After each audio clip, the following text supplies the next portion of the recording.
la elaboración de escritos en materia civil, ¿ok? Muchos de ellos en realidad se van a basar, al menos los primeros, en la parte que corresponde a las sucesiones. Solo a manera de introducción, lo que yo les quería mencionar es que si bien es cierto, el derecho civil va a regular muchos momentos importantes en la vida de una persona.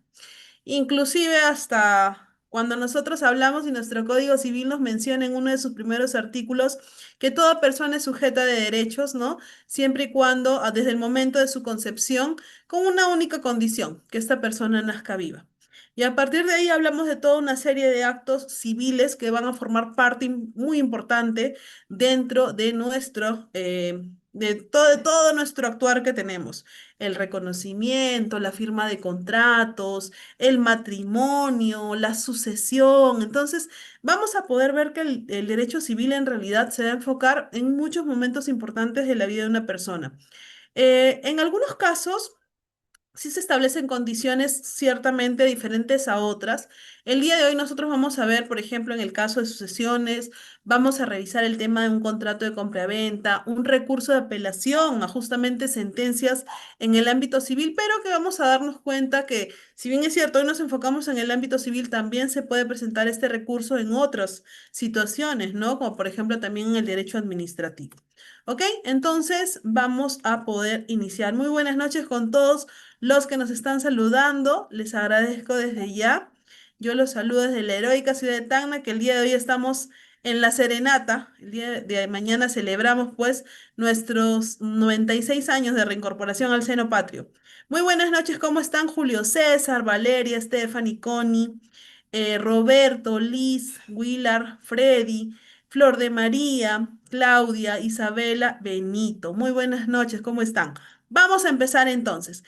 Tenemos en primer lugar el logro del aprendizaje. ¿Qué es lo que Udeápolis, qué es lo que el Colegio de Abogados de Cañete está buscando y sobre todo yo estamos buscando el día de hoy? En realidad este curso tiene como finalidad brindar herramientas teóricas y prácticas necesarias para desarrollar escritos jurídicos claros, precisos y técnicamente sólidos en el ámbito del derecho civil. Como nosotros sabemos, vamos a tener a nuestra principal herramienta, la cual va a ser pues nuestro Código Civil y el que siempre lo acompaña, que es el Código Procesal, ¿no? Donde se establecen algunos de los procedimientos o requisitos necesarios para que nuestros escritos sean considerados válidos.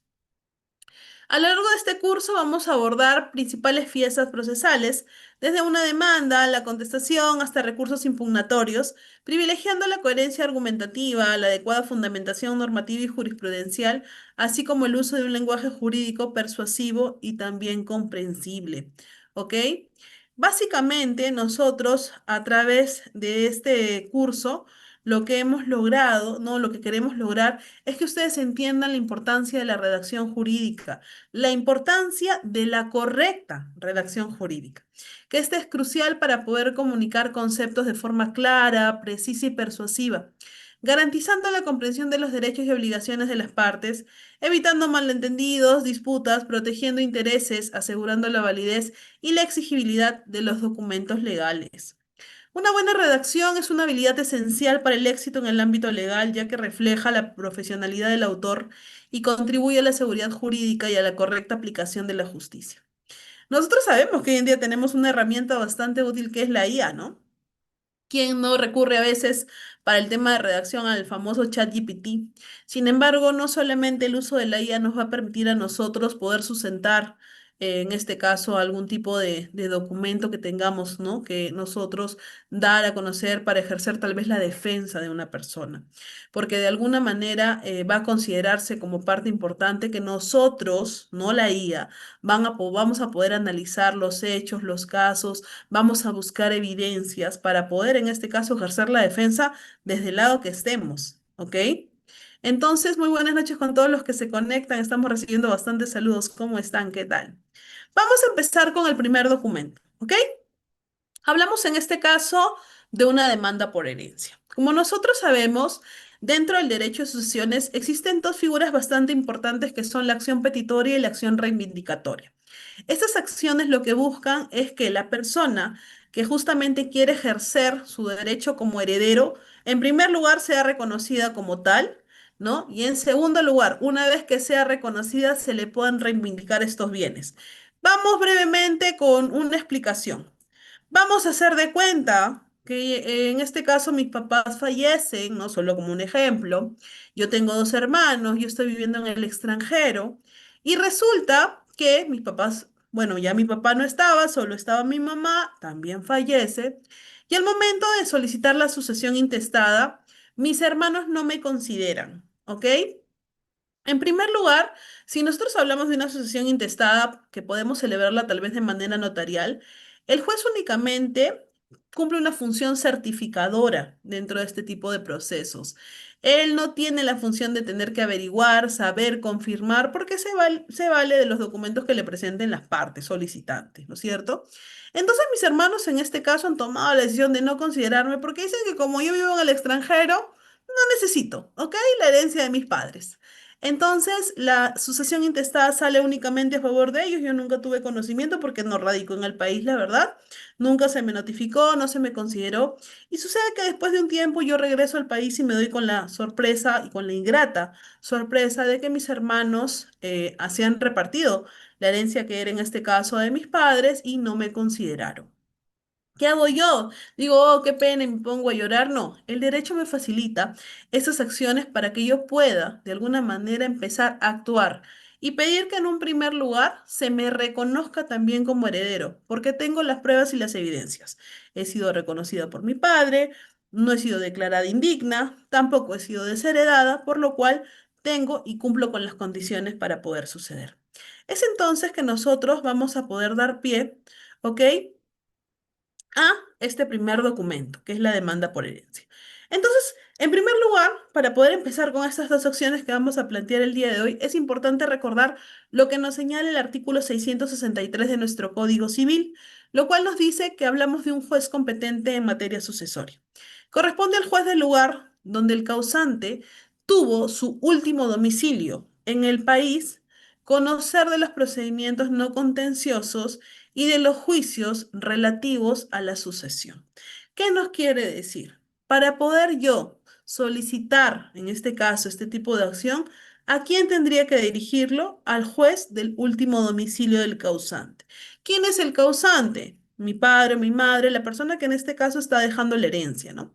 Justamente se le llama así porque es la persona que va a causar que se inicie este proceso de sucesión o a este derecho de sucesiones porque con su muerte apertura la sucesión, ¿ok? Entonces, si yo quisiera presentar un documento, ¿a quién lo tendría que hacer? A un juez competente en materia sucesoria, ¿ok? ¿Qué va a hacer el juez? Justamente de la última, del último domicilio del causante. Para una demanda por herencia en el Perú, debe seguirse un proceso de petición de herencia que es un proceso judicial y que no prescribe, pero se interpone contra otro coheredero o legatario aparente. A diferencia de otras figuras, la acción petitoria no tiene una fecha en la cual te digan, si tú no reclamas este derecho, yo solamente te voy a dar 2 años desde la muerte del causante o 3 años. No, es una acción que nunca va a prescribir. ¿Y saben por qué? Porque el derecho de sucesiones no tiene por qué prescribir. Los herederos que han sido reconocidos como tal, como muestra, con el simple reconocimiento al momento de que nosotros ya nacemos y nuestros padres nos dan un apellido, automáticamente adquirimos estos derechos, como es el de derecho de sucesiones.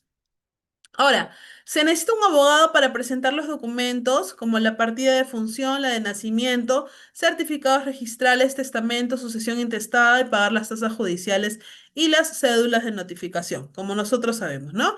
Esto lo vamos a tener dentro de nuestros anexos, en este caso, ok, alguno de ellos dentro de los medios probatorios, para poder acreditar que justamente que existía esa relación, ¿no es cierto? Mi papá. ¿Cómo yo demuestro que es mi padre? Pues con mi acta de nacimiento, en este caso mi acta de nacimiento, donde figura pues que yo nací tal día, a la parte, ¿no? La parte inferior aparece que la firma, ¿no? De los papás en este caso que han procedido al reconocimiento de este bebé. En algunos casos, aunque ustedes no lo crean, también existen situaciones en las cuales se podría haber hecho una rectificación a esta partida, considerando tal vez una letra que fue mal escrita dentro de esta acta y correspondía al apellido del papá. Es importante que nosotros consideremos estos medios probatorios. ¿Saben por qué? Porque de alguna forma, aunque ustedes no lo crean en el derecho sucesorio, basta que haya una diferencia de una letra, ¿ok? Como una V y una B, para que de alguna manera alguien pueda impugnar y señalar que no le corresponde el derecho a heredar. Ahora, ¿cuándo se va a presentar esta petición de herencia? Para ya ir con la parte práctica, ¿ok? Esta se va a presentar cuando un heredero ha sido excluido injustamente de la herencia por un testamento o por una declaratoria de herederos que la podríamos trabajar de manera notarial o también judicial, ¿verdad? Esta acción de petición de herencia es un derecho imprescriptible, no tiene un plazo límite para poder ser reclamada, lo podemos hacer en cualquier momento, ¿sí? Por ejemplo, en el caso de la sucesión intestada también, igual, ¿no? Es un derecho que nosotros podemos presentarlo en cualquier momento, no le podemos quitar al heredero ese derecho. Ahora, esta acción petitoria, para poder entender un poquito mejor, es aquella donde el heredero dirige contra otro heredero para concurrir con él, en el supuesto que el demandado podría tratarse de un coheredero para excluirlo si tuviese un mejor derecho. Cuando hablamos de este mejor derecho, ¿qué pasa si, por ejemplo, quien ha solicitado la sucesión intestada es un hermano del causante? ¿Quién tendría un mejor derecho, un hijo o un hermano? Lógicamente, el hijo, los descendientes, ¿verdad? Que son o vienen a formar parte de los herederos forzosos, mientras que el hermano se encuentra dentro del orden sucesorio de los herederos no forzosos. Entonces, esta persona va a tener un mejor derecho y vamos a ir con el ejemplo, ¿ok? De que el hermano haya solicitado la sucesión intestada porque el hijo no vive en el país, se encuentra en el extranjero, que es un caso que se da bastante en nuestro país. ¿Qué sucede? Entonces, ya, el hermano reclamó que viene a ser el tío, en este caso, del hijo del causante, y no podemos hacer nada. Claro que no, pues no vamos a solicitar nosotros de que prime el mejor derecho. El derecho a petición de herencia corresponde al heredero que no posee los bienes que considera que le pertenecen y se dirige contra quienes lo poseen, todo en parte a título sucesorio, para poder excluirlo o poder incurrir con él. ¿Ok? Fernando nos indica, en este caso, claro, los hijos, Fabiola, muy bien, son los que tienen el mejor derecho. Nosotros tenemos en este caso herederos forzosos y los herederos no forzosos, ¿no? Dentro de la línea de los forzosos, en primer lugar está el cónyuge, los hijos o demás descendientes y los padres o demás ascendientes, ¿ok? Y en el grupo de los no forzosos, ¿a quién tenemos? A los hermanos, a los tíos, a los sobrinos, ¿ok? Que en este caso van a actuar siempre y cuando haya herederos, no hay herederos forzosos, porque si los hay, lamentablemente los no forzosos no son llamados, simplemente se dejan de lado. Yo sé que muchos opinólogos y juristas señalan de que cómo es posible que a los hermanos se les excluya, pero bueno, no, tenemos que entender que hay un orden sucesorio dentro de nuestra legislación. Fernando nos dice, doctora, ¿un padre podría excluir a un hijo de su herencia? Es decir, no considerarlo en su testamento. Bueno, sí, a esta figura le podríamos llamar la desheredación, desheredación, perdón, Fernando. Esta figura también se puede dar, pero ojo, dentro de nuestra legislación señala que la desheredación debe estar sustentada dentro del testamento. La única forma que nosotros podríamos desheredar es a través de un testamento. Y lógicamente el causante o el testador en este caso, quien es la persona que va a desheredar, tiene que sustentar el porqué. Porque la persona ha cometido actos contra el honor de la familia, está involucrado en actos ilícitos, está actualmente, qué sé yo, privado de su libertad por X motivos. Tenemos que sustentarlo. Yo no podría desheredar a mi hijo porque nunca me llevé con él o porque yo pienso que no se parece a mí, ¿no es cierto? Eso no sería algo válido. Lógicamente, si nosotros hablamos de ese tipo de desheredación, el que está siendo afectado, este heredero o este desheredado, ¿ok? Está en toda su potestad de pedir que se declare nulo ese testamento porque no existe una prueba que de alguna manera acredite, ¿no? Ahora, las causales que se pueden usar para la desheredación también son las mismas que son para la indignidad. Tanto la indignidad como la desheredación, en este caso se consideran que son sanciones morales que se le dan a los hijos o a los herederos que se han portado mal con el causante. ¿Ok? Hermes me dice, buenas noches, se ha planteado una demanda de nulidad del testamento porque el causante heredó sus bienes a sus tres hijos y dos legatarios, aduciendo que los legatarios se les habría entregado más bienes que a los herederos forzosos. ¿Procede dicha nulidad? Claro que sí. A ver, te voy a explicar un poquito. Hermes, nosotros dentro del derecho de sucesiones tenemos una figura también que se llama la legítima, ¿ok? O también se le llama la parte reservada para los herederos. De alguna manera, esta legítima no se puede tocar. ¿Y cuánto hablamos? En el caso de que la persona tenga herederos forzosos, como el cónyuge o hijos o ascendientes, ¿ok? Nosotros solamente podríamos disponer de un tercio del total de toda mi herencia. Sí, de un tercio del total de toda mi herencia. ¿Qué pasa si yo no tengo herederos forzosos? Es decir, no tengo a mi papá, no tengo a mi mamá, ni a mis abuelos, ni hijos, ni nietos, ni cónyuge, ni nadie que se encuentre dentro de este primer llamado como herederos forzosos.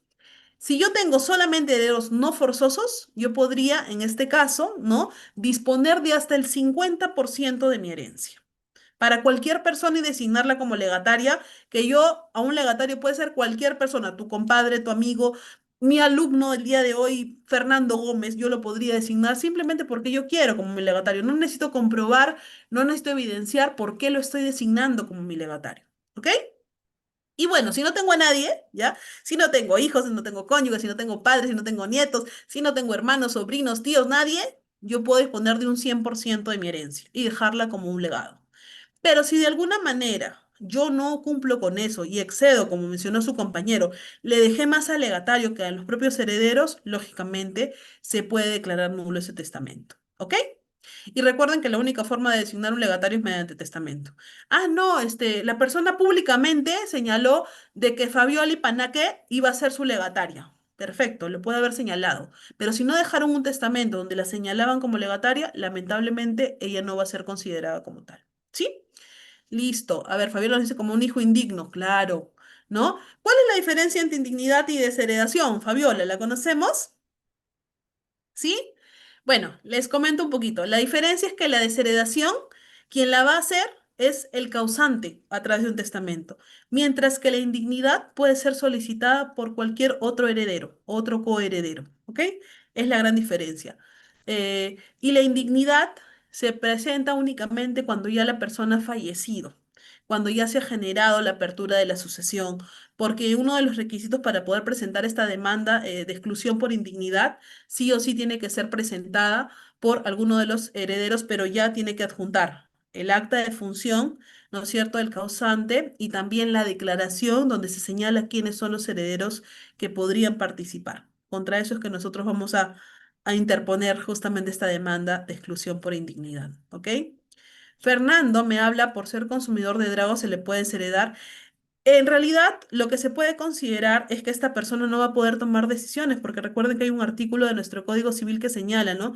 ¿Quiénes son las personas que no podrían heredar? Pero no es que le quites este derecho, sino que no van a poder manejar la herencia porque lamentablemente por su estado podrían tomar malas decisiones. Están las personas consumidores de drogas, los ludópatas, los que son alcohólicos, ¿no? O que presentan alguna enfermedad de alguna forma. Pues que tengan apego, ¿no? Y que en estas situaciones podrían tomar malas decisiones, ¿sí? Ya, vamos a avanzar con las preguntitas porque si no, no llegamos nunca al escrito. Ojo que el curso no es solo de sucesiones. A ver, doctora, 5 hermanas están discutiendo en una casa de material noble, pero su madre está con vida todavía. El padre sí está fallecido. ¿Cuál sería la solución? Bueno, te comento. En primer lugar, los hijos no pueden hacer nada hasta que la persona no esté, y en este caso tú me dices, ok, pero no está el padre. ¿Podrían repartirse el 50% del padre? Sí, pero hay un tema. Si la mamá señala que este es su único bien que tenía en común, ¿ok? Era su vivienda conyugal, ellos viven ahí con conjunto, ella podría apelar un derecho de habitación, en el cual en este derecho de habitación el juez le cede la potestad de que ella viva en este lugar y que este bien no se venda hasta que ella se encuentre con vida. Porque si no, ¿dónde la vamos a mandar? ¿No? Imagínense, ¿ok? Esa es una figura también en el derecho que se llama el derecho de habitación, José. Never nos dice, ¿se puede desheredar a la persona fallecida para que los hijos del fallecido, a ver, ¿se puede desheredar a la persona fallecida para que los hijos del fallecido no puedan solicitar el bien? No podemos desheredar a una persona fallecida. Yo no me puedo autodesheredar. No entiendo tu pregunta, Never. Pero en este caso, la desheredación va contra los herederos, quienes vendrían a ser los forzosos, se entiende, ¿no? Y tienen que estar debidamente evidenciado el por qué lo estamos desheredando. Si gustas, Never, aclárame tu pregunta y con todo gusto te la respondo. Euberto, doctora, buenas noches. Cuando existe un solo hijo es necesario hacer testamento. En realidad nuestro Código Civil no nos obliga a hacer un testamento, Euberto, ¿ok? Es algo opcional, muchas personas no optan por hacerlo por el tema económico, por el tema de tiempo, etcétera, ¿ok? O porque consideran que no tienen bienes para poder dejar un testamento. Y recuerda que tenemos otro tipo de poder acceder a la herencia que es a través de la sucesión intestada, ¿ok? A ver, Jackie me dice. Doctora, uy, estamos con muchas preguntas. Doctora, pero con todo gusto las voy a atender, no se preocupen, de manera breve, pero las vamos a atender. Doctora, buenas noches. Si los hermanos vendieron los bienes inmuebles y uno de los herederos no fue enterado y al hacerlo ya pasaron muchos años, sí, y justamente vamos a mostrarles un escrito que es para que se reponga el bien, que es a través de la acción reivindicatoria. Jackie, quédate y ahí vamos a aprender más. Roberto me dice las causales de desheredación por maltrato de obra o injuria grave deben acreditarse con sentencia firme. Sí, esto inclusive está señalado dentro de uno de los incisos del 667, si es que no me equivoco, que habla sobre el tema de la indignidad, Roberto. A ver, seguimos.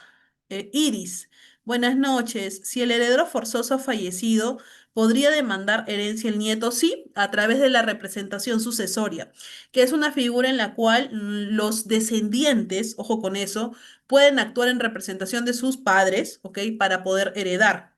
Yo siempre les pongo un ejemplo, ¿ya? Que yo les aseguro que con estos personajes ustedes se van a relacionar súper rápido. Todos conocemos a la familia Simpson, ¿no? Homero, que es el papá, ¿ok? Tiene tres hijos, Bart, Lisa y Maggie. Homero tiene en este caso a su papá, que es Abraham, ¿no es cierto? Porque la mamá ya falleció hace años.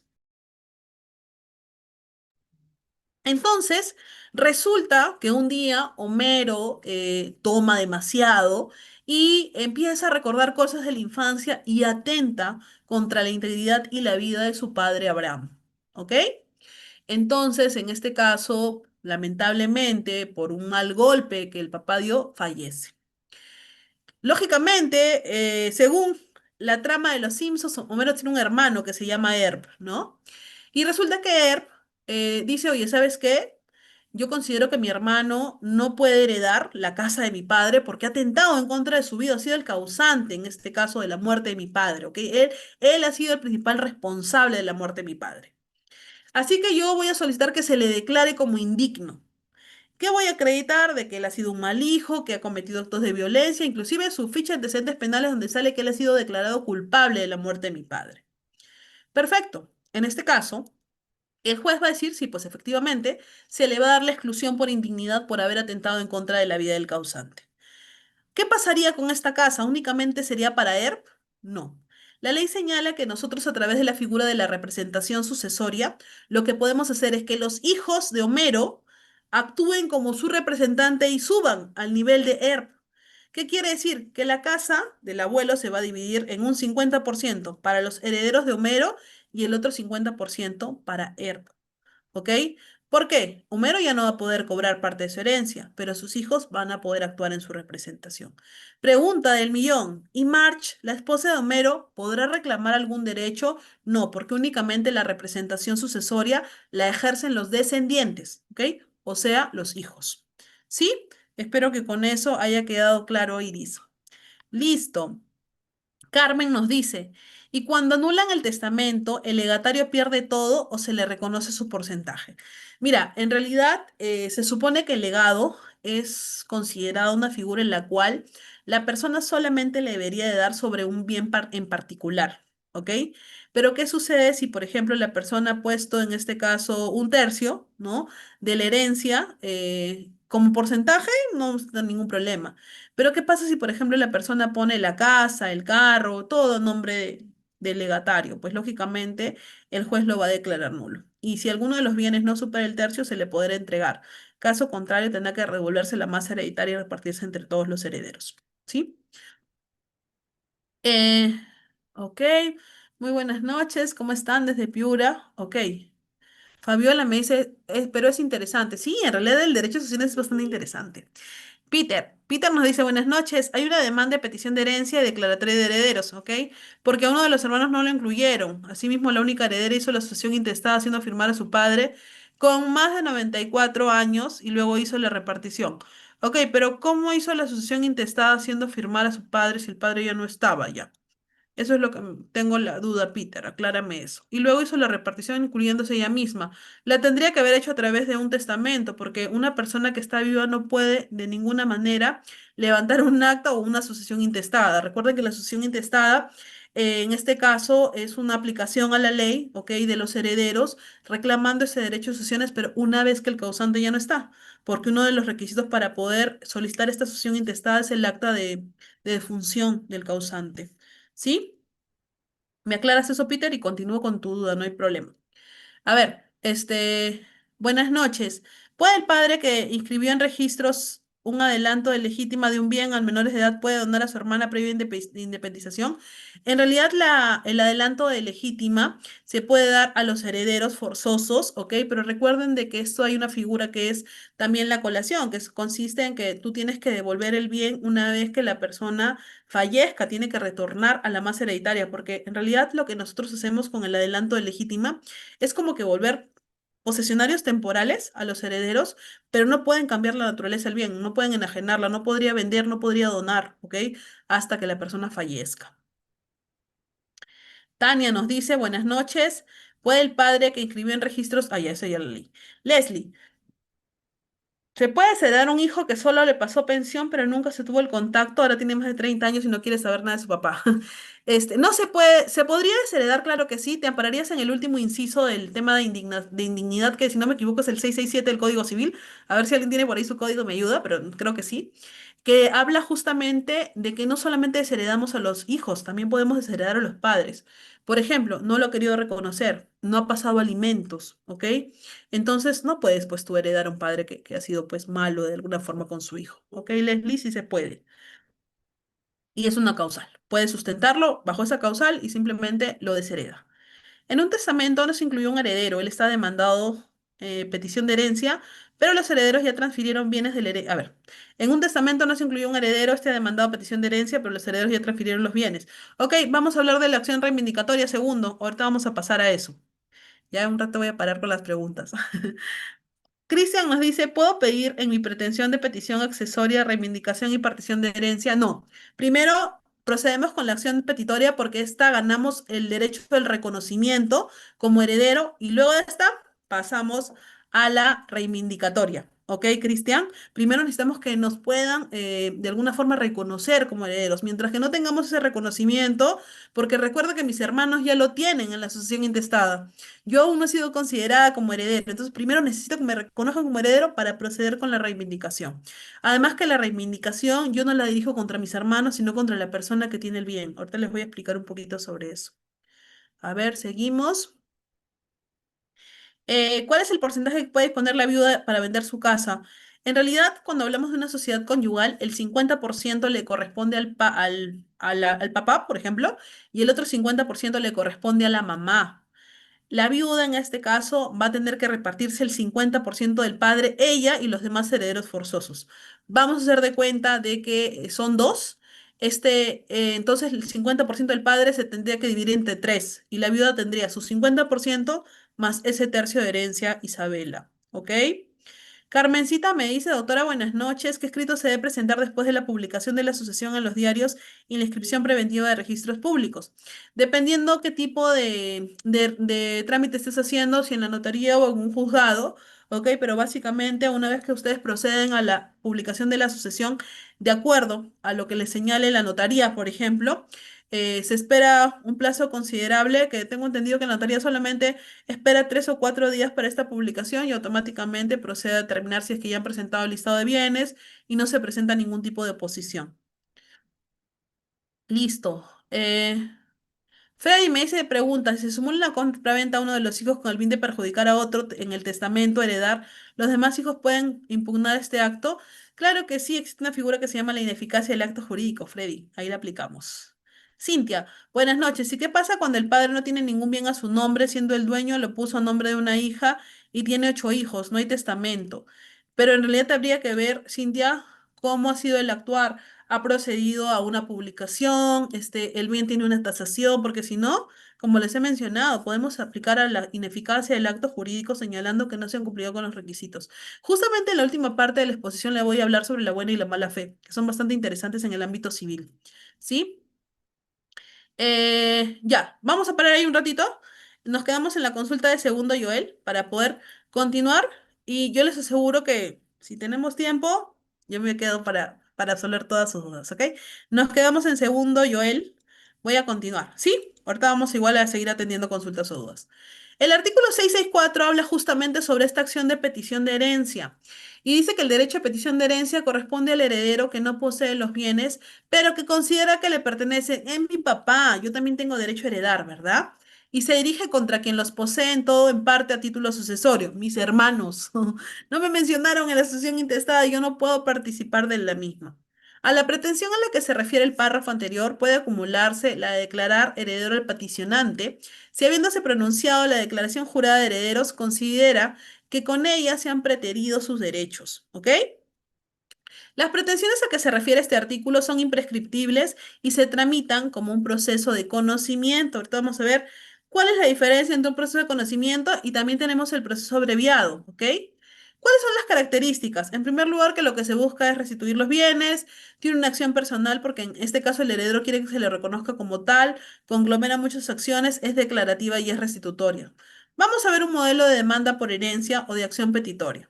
En primer lugar, nosotros vamos a considerar la parte que se coloca en el lado superior derecho, ¿no es cierto?, de todo escrito, en la cual vamos a poner el expediente, que no sabemos cuál es el número porque estamos ingresando recién nuestra demanda, quién es el secretario, que lo vamos a atender, que tampoco lo sabemos, el escrito número uno, y dentro de la sumilla tenemos a la demanda de petición de herencia y declaración de heredero, ¿ok?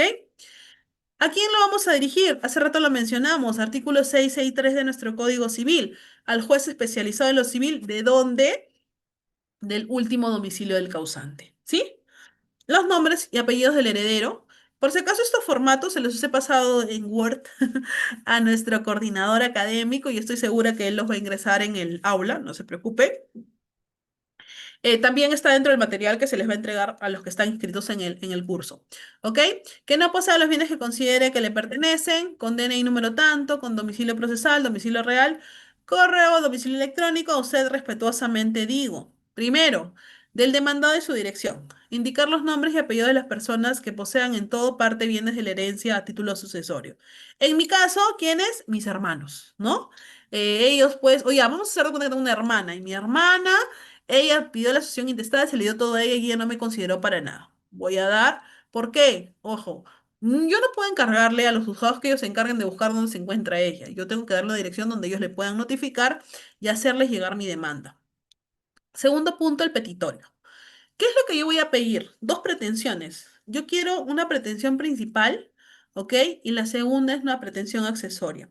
La principal, ¿cuál es? Que yo, en mi calidad de heredero, solicito se declare la posesión de los bienes que conforman la masa hereditaria del causante. ¿Quién? De mi padre, ¿ok?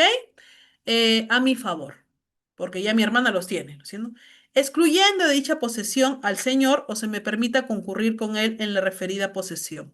¿Por qué hablo de excluir? Vamos a hacer de cuenta que no fue mi hermana quien pidió esta sucesión intestada, porque no tengo hermanos, sino que fue un primo mío o un tío mío.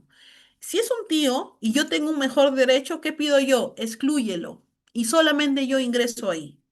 Pero si es mi hermano que tiene mi mismo rango, estamos en la misma línea, ¿qué voy a pedirle yo? Voy a concurrir con mi hermana, en este caso, para esta posesión. Es lo primero que yo quiero. Y en segundo lugar, aparte de pedir que ya, ¿sabes qué forma? Quiero formar parte de este derecho de sucesiones. Segundo lugar, declárame como heredero del causante. Porque mi hermana ya tiene ese reconocimiento, ella lo logró en su sucesión intestada, pero yo no lo tengo y lo quiero, yo quiero, yo sé que yo soy hija de mi padre, ya, eso no está en veremos, lo que yo quiero es que se me reconozca ese derecho sucesorio. Y bueno, lógicamente el pago de costas y costos, ¿por qué? Porque estoy gastando de mi dinero por un derecho que me correspondía y que lamentablemente pues no me permitieron acceder a él. Dentro de los fundamentos de hecho, En primer lugar, vamos a señalar en mérito A, podríamos ahí señalar el testamento de la sucesión intestada. Me baso en que en el testamento mi papá no me consideró, tal vez, y en la sucesión intestada mi hermana no me consideró. Ahora ustedes me dirán, pero doctor, una consulta, o sea que yo puedo solamente heredar a uno de mis hijos. Mira, como les he mencionado, el notario no tiene una función verificadora. El notario no va a decir, oye, pero este señor tenía dos hijos, ¿ah? ¿Por qué solamente le está heredando a una hija? No, el notario lo único que hace es, me presentaron que tenía un heredero y un listado de bienes y yo con eso lo considero. Yo no tengo la función de estar buscando si tiene más hijos o no más hijos. Por eso les pido las publicaciones, ¿no es cierto? Entonces, ahora, ¿qué podría hacer yo? Claro, ¿no? Pedir que una vez que se me reconozca que ese testamento quede nulo. Soy heredero de quien en vida fue el nombre de mi padre. El causante antes de fallecer era propietario de los siguientes bienes y ahí yo pongo pues el listado de bienes que ha dejado mi causante, ¿no? Tercero, es del caso que dichos bienes estaban indebidamente en posesión del demandado, mi hermana, ¿ok? Puedo señalar ahí si es heredero para excluirlo o indicar si es, en este caso, coheredero para poder concurrir con él. Quiero concurrir con mi hermana. Adicionalmente, le solicitamos se sirva a declararnos herederos por hacerme falta el título que me reconozca como tal. Mi hermana ya lo tiene, lo logró en la sucesión intestada, yo no, ¿ok? ¿Cuál es el fundamento? Ya lo hemos mencionado. Artículo 664 de nuestro Código Civil, que nos dice que el derecho de petición de herencia corresponde al heredero que no posee los bienes que considera que le pertenecen y se dirige contra quienes los posea en todo o parte del título sucesorio para poder excluirlo o concurrir con él. A la pretensión a la que se refiere el párrafo anterior puede acumularse el de declarar al heredero peticionante, habiendo pronunciado una declaración judicial de herederos, y que se considera que con ello se ha preterido sus derechos. Se le dejó de lado. Está afectando a mi derecho de sucesiones. Las pretensiones a las que se refiere este artículo son imprescriptibles y se tramitan como proceso de conocimiento. ¿Sí? Luis Grande, te voy a agradecer bastante. Tu manito la vamos a bajar y al final yo voy a dejar un espacio abierto, ¿sí? Pero si gustas, comenta con el chat. No se preocupen, ahorita los voy a leer, solo que quiero terminar con esta parte. ¿Cuál es el monto que yo estoy demandando? No es cuantificable en dinero. En realidad puede ser que el bien pues no tenga un valor que yo conozca, pero en primer lugar, por ejemplo, lo que yo quiero que se me reconozca como heredero no tiene ningún tipo de monto, de costo, ¿no? Es un derecho que me corresponde. ¿Cuáles son los medios probatorios que yo puedo utilizar en este caso? Tenemos a la asociación intestada, donde se verifica que no me han considerado, solamente han puesto a mi hermana y bueno, yo también quiero formar parte de esta. En segundo lugar, el acta de defunción para acreditar el fallecimiento del causante ya no está, ¿no es cierto? Entonces tengo el acta de función, el acta de nacimiento, donde voy a poder demostrar que mi padre me firmó, me reconoció como su hija. Las partidas registrales de los bienes materia de posesión, sí, pues tengo las partidas de los carros de mi papá, de las casas de mi papá y algunos otros medios que yo considere necesarios. ¿Se pueden adjuntar fotografías? Si gusta, podemos adjuntar fotografías, podríamos adjuntar tal vez, qué sé yo, cuentas del banco que sabemos que el padre tenía, préstamos, seguros de vida, etcétera. ¿Ok? ¿Qué anexos presentamos? Además de los ya mencionados, mi DNI, donde acredito pues mi nombre, no mi identidad, la asociación intestada, donde señala solamente a mi hermana y a mí no, el acta de función, el acta de nacimiento, partidas registrales, el pago de tasas, etc. Por lo expuesto, pido usted realizar a trámite mi demanda. Primero, si bien no es requisito de la presente demanda, se va a tramitar en la vía del proceso de conocimiento. Y bueno, la fecha, la firma de mi abogado que sí es necesaria y mi firma en este caso, que también formo parte de este documento. ¿Ok? ¿Hasta ahí alguna pregunta, duda que tengan? Vamos a seguir con las consultas. A ver, voy a ver dónde me quedé.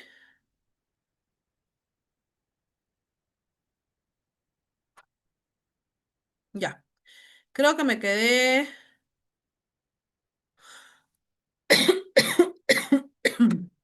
Ya leímos la de segundo. Voy a leer la de Cristian. Ya está, la Isabela, el porcentaje ya. Carmencita, también ya atendimos. Freddy Bravo, también ya atendimos, ya atendimos. A ver. Segundo, Joel me dice, a las uniones de hecho reconocidas hasta el año 2013 se les reconoce derechos hereditarios. En realidad, la unión de hecho tiene validez para poderle dar ese derecho sucesorio, ¿ok? Ustedes saben que una unión de hecho tiene el mismo valor que un matrimonio, segundo. Seguimos con Ruth Cova. Doctora, buenas noches. Si Luis vende su propiedad que le fue dado por herencia, pero tiene hijos pequeños, ¿puede la mamá de los menores demandar la nulidad del acto jurídico? Miren, hay un detalle que nosotros debemos de aprender a separar en el tema del derecho de propiedad y el derecho de sucesiones. Si bien es cierto, cuando nosotros hablamos de la legítima, de esta parte intocable que se le reserva para los herederos, ojo con algo, hablamos de estos bienes cuando ya la persona no se encuentre. Pero durante el periodo que la persona esté en vida, la persona tiene derecho a propiedad, o sea, podría disponer de sus bienes. Eso es como, por ejemplo, una cuenta de banco. Si yo quiero hoy día voy y me compro una cartera de Louis Vuitton que me gasto todo mi dinero y no dejo a mis hijos nada. Entonces nadie me lo va a poder impedir, nadie va a decir, oye, no te compres esa cartera, cómprate una de otra marca, ¿no? Porque es mi propiedad, ¿no? Ahora, es muy diferente si yo pongo esto en un testamento, como les decía. ¿Sí? Ahora, en el caso de las obligaciones que tenga la persona, hasta después de fallecido, tiene que cumplirlas. El derecho de alimentos es una de ellas, ¿no? Que sí o sí queda. Ana Lucía me dice, ¿el cónyuge no hereda? Claro que sí, Ana Lucía, el cónyuge que hereda sí o sí es el primer llamado a heredar si es que existe, pero tiene que acreditar esta condición como matrimonio o un derecho. Si no tiene estos dos documentos, o sea, si haya vivido 8 años, 20 años, lamentablemente puede perder el derecho a poder suceder, si es que hay otros herederos con mejor derecho, ¿sí?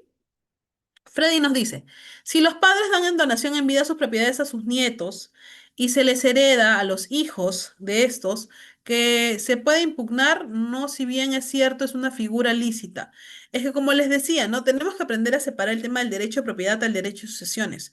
Lo que se va a actuar en el caso del derecho de propiedad va a ser durante la persona esté con vida todavía y tome sus propias decisiones. No sería su cónyuge supérstite. El cónyuge supérstite, ¿a qué te refieres, Jocelyn? Es el viudo, la viuda, por si acaso. Significa el cónyuge sobreviviente. No sé con qué pregunta va eso, Ana Lucía. Ana Lucía nos dice, perdón, Jocelyn. Ana Lucía nos dice, si el causante tiene hijos y esposa, ¿ambos son herederos en primer orden? Claro que sí. Y tienen el mismo derecho a poder heredar. Muchas personas dicen, no, pero ¿sabes qué? Yo pienso que el cónyuge hereda doble. No es que herede doble, sino que dentro del derecho de gananciales, de la sociedad de gananciales, la persona, el cónyuge sobreviviente, el viudo, la viuda, sí o sí le pertenece el 50% y el otro 50% es de la persona que ya no está, es la que se va a repartir. El 50% del viudo se mantiene intacto. Ojo, no se toca hasta que esta persona fallezca. Eh, Peter me dice notario, doctora. ¿Cuál era tu pregunta, Peter? Chicos, escríbanme con su pregunta porque como bajo la lectura no me acuerdo de algunas, discúlpenme, tengo mala memoria. Valerie me dice, doctora, si un padre muere sin dejar herencia y luego sus hijos que recibían herencias también mueren, ¿esta herencia puede tenerla la esposa o serían los hijos o perdería la herencia?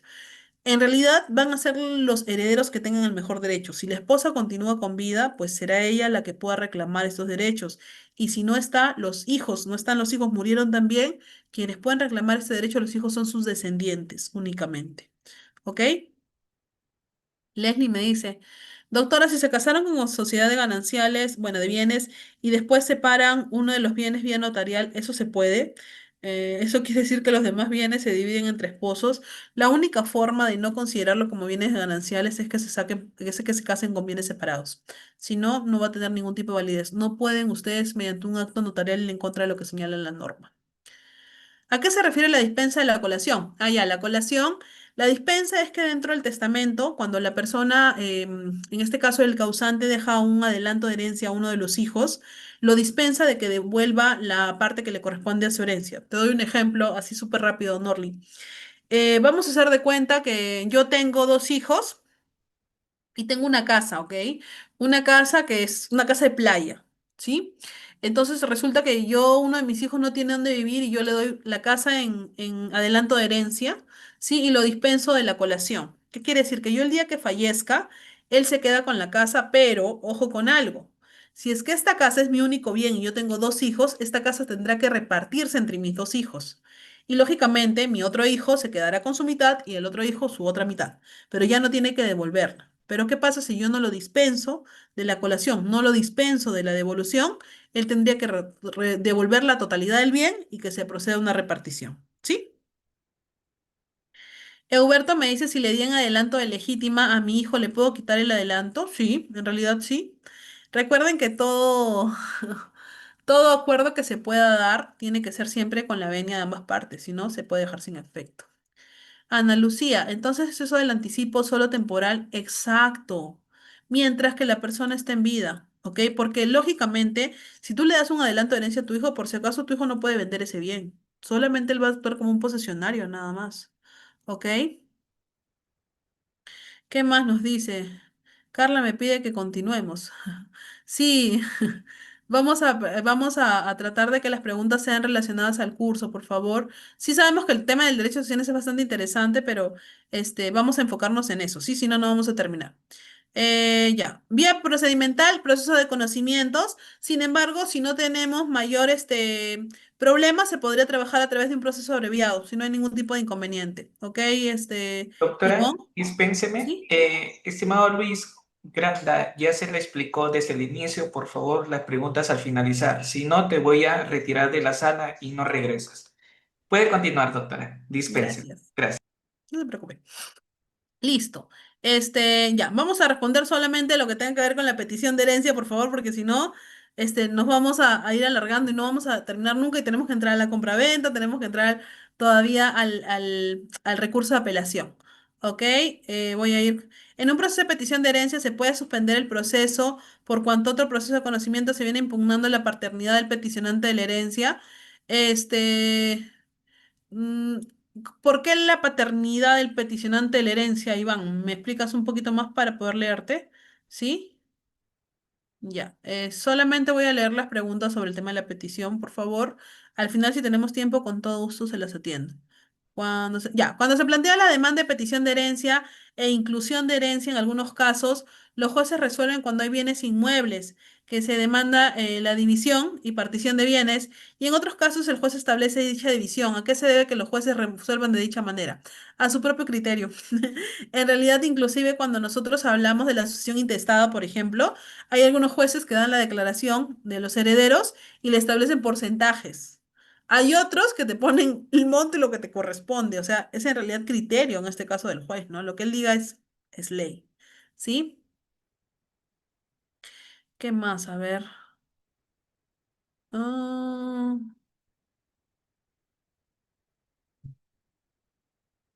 no. José nos hace una buena pregunta. Como nieto de haber sido considerado en la sucesión intestada, primero debe solicitar la sucesión intestada o directamente presenta una demanda de petición de herencia. Es que en el detalle está en que si tú ya has sido considerado en la sucesión intestada, ya no tendrías por qué solicitar una petición de herencia. La petición o la acción petitoria se hace cuando tú no has sido reconocido como heredero. ¿Ok, José? ¿Sí?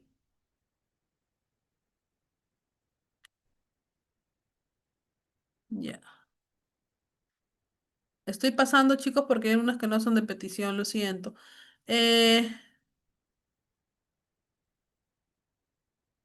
a ver. A ver, Peter nos dice, doctora, buenas noches. Se hace la demanda de petición de herencia a uno de los herederos que no lo han considerado, ¿ok? Porque su hermana realizó la asociación intestada de su madre fallecida en el notario público. Perfecto. Dando el poder a su padre vivo de 92 años a su hija heredera y repartió los bienes a donación de ellas mismas, al hijo, dos predios y a su hermano. Procede la nulidad. Es que en realidad nosotros sabemos de que las personas no pueden donar cuando tienen esta edad salvo que hayan presentado un documento que acredite que efectivamente cuentan con la capacidad legal para tomar ese tipo de decisiones. Caso contrario, se puede declarar la nulidad del mismo. ¿Ok? Listo. A ver, doctora, me dice petición de herencia del año 2023 no resuelven. Uy, es que en realidad, ¿saben qué? Es un detalle. En el caso del derecho de sucesiones, sucede que muchas veces los procesos son bastante largos, por eso nosotros hablamos de un proceso de conocimiento y si no, un proceso abreviado. Vamos a ver los plazos, pero están en todo su derecho de poder reclamar si ven que estos exceden, ¿ok? Ahora nos vamos al siguiente punto, que es la demanda para recuperar la herencia o también llamada la acción reivindicatoria, ¿sí? Así brevemente, la función en este caso para recuperar esta posesión en el Perú se puede iniciar un proceso judicial conocido como interdicto de recobrar si se ha sido despojado de la posesión en forma ilegítima o una acción reivindicatoria si es que eres propietario y buscas recuperar la posesión de manos de un poseedor. En realidad, la acción reivindicatoria es aquella que ejercita el heredero contra el tercero, que sin buena fe adquiere los bienes hereditarios por efecto de contratos a título particular onerosos celebrados por el heredero aparente que entró en posesión de ellos. Hablamos de un heredero aparente porque aparentemente él era el único heredero, pero resulta que yo le planteo la acción petitoria a mi primo, que se presentó como el único heredero, y él ya no es heredero. Entonces el juez me da la razón y me dice, ¿sabes qué, Natalia Bamonde? A ti se te reconoce como heredera, única heredera de tu padre, ¿ya? Única heredera universal de tu padre. Y vamos a excluir a tu primo Luis porque él efectivamente no tiene el mejor derecho para poder actuar. Ahora, ¿qué pasa? Resulta que Luis, durante este tiempo que se le dio la sucesión intestada, como se le declaró como heredero universal, él procedió a la venta de la casa que había dejado mi padre. ¿Qué hago yo? Planteo esta acción petitoria que se señala en el artículo 665, pero ya no la voy a hacer contra mi primo Luis, sino contra las personas que han adquirido este bien. ¿Ok? ¿Qué nos dice el artículo 665? La acción reivindicatoria procede contra el tercero, mi primo no, la persona que lo compró. Ojo con algo, que sin buena fe adquiere los bienes hereditarios por efecto de contratos a título oneroso celebrados por el heredero aparente que entró en posesión de ellos. ¿Cómo puedo yo determinar si una persona actuó o no actuó de mala fe? ¿Existen evidencias? Claro que sí. Esta persona, el bien pasó por una tasación, el precio es justo. Se realizó pues una compra-venta en un notario, no en un juez de paz, ¿no? La persona tiene algún tipo de relación con este tercero que es Luis, es su pareja tal vez, ¿no? Todos esos medios me van a permitir a mí poder acreditar si la persona actuó de buena o mala fe. Si se trata de bienes registrados, la buena fe del adquiriente se presume, ¿ok? Yo voy a pensar que sí, pues efectivamente él actuó de buena fe. Antes de la celebración del contrato hubiera estado debidamente inscrito, procedió con todos los trámites de acuerdo a ley. El título amparaba el derecho al heredero aparente y la transmisión de dominios en su favor, y no hubiera notado ninguna demanda ni medida precautoria que afecte el derecho inscrito. No había ningún bloqueo en el sistema que permita la compraventa.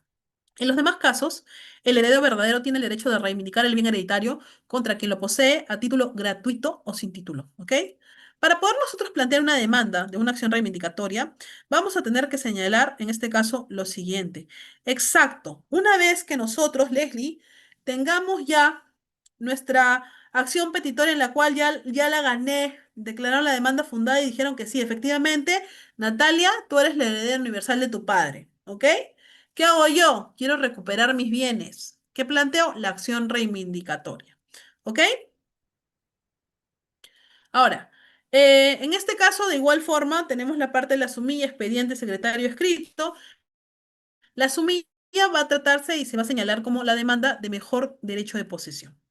Lógicamente, de acuerdo al 663 del Código Civil, lo vamos a plantear, ¿no? Al señor juez especializado en lo civil del último domicilio del causante. Pongo los nombres de mi persona que ha sido el afectado, ¿ok?